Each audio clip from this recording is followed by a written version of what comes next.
Carta del apóstol San Pablo a los Gálatas, en el capítulo 2. Y reconociendo la gracia que me había sido dada, Jacobo, Cefas y Juan, que eran considerados como columnas, nos dieron a mí y a Bernabé la diestra en señal de compañerismo, para que nosotros fuésemos a los gentiles y ellos a la circuncisión. Solamente nos pidieron que nos acordásemos de los pobres, lo cual también procuré con diligencia hacer.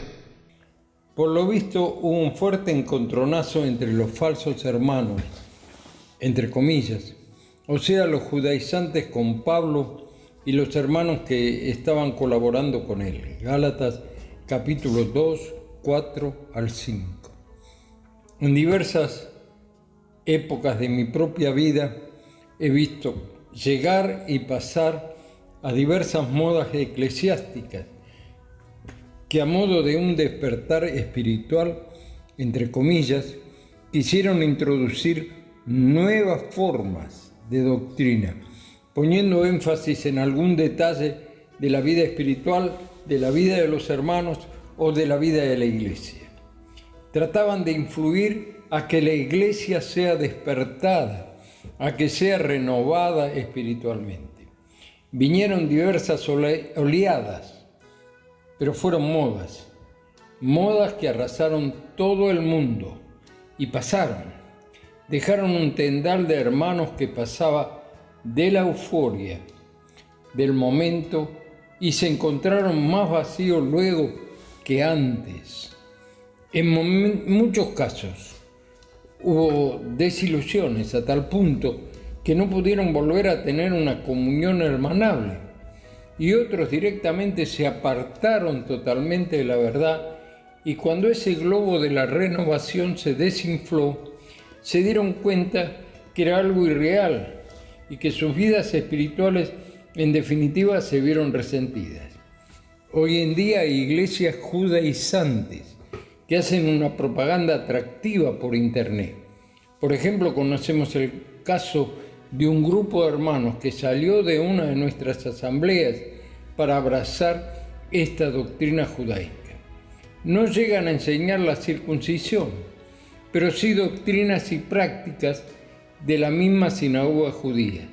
No tienen ninguna tradición nuevo testamentaria. Usan una terminología judaica y prácticas de las sinagogas actuales.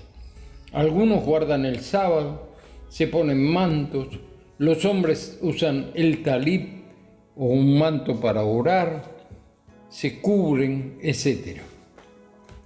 El legalismo de los Gálatas hoy está vigente en muchas iglesias.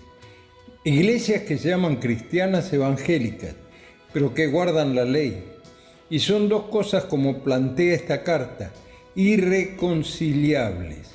Digámoslo con todas las palabras más de una vez: somos salvos por la gracia, Efesios 2:8, no por guardar las obras de la ley. Aquí encontramos la afirmación de Pablo: dos esferas de servicio.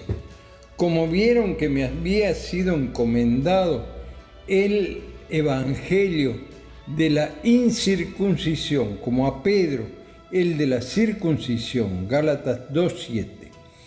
Hubo una separación, pero solamente en el campo del servicio. Pablo y su equipo fueron los encargados de llevar el evangelio al mundo greco-romano o gentil, mientras que Pedro y los otros apóstoles de Jerusalén fueron los que trataron de alcanzar al pueblo judío.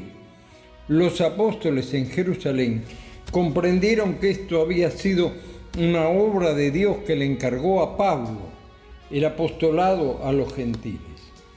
Recordemos que hoy nosotros debemos llevar el evangelio a todo el mundo, comenzando con nuestro prójimo, o sea, nuestro vecino de al lado.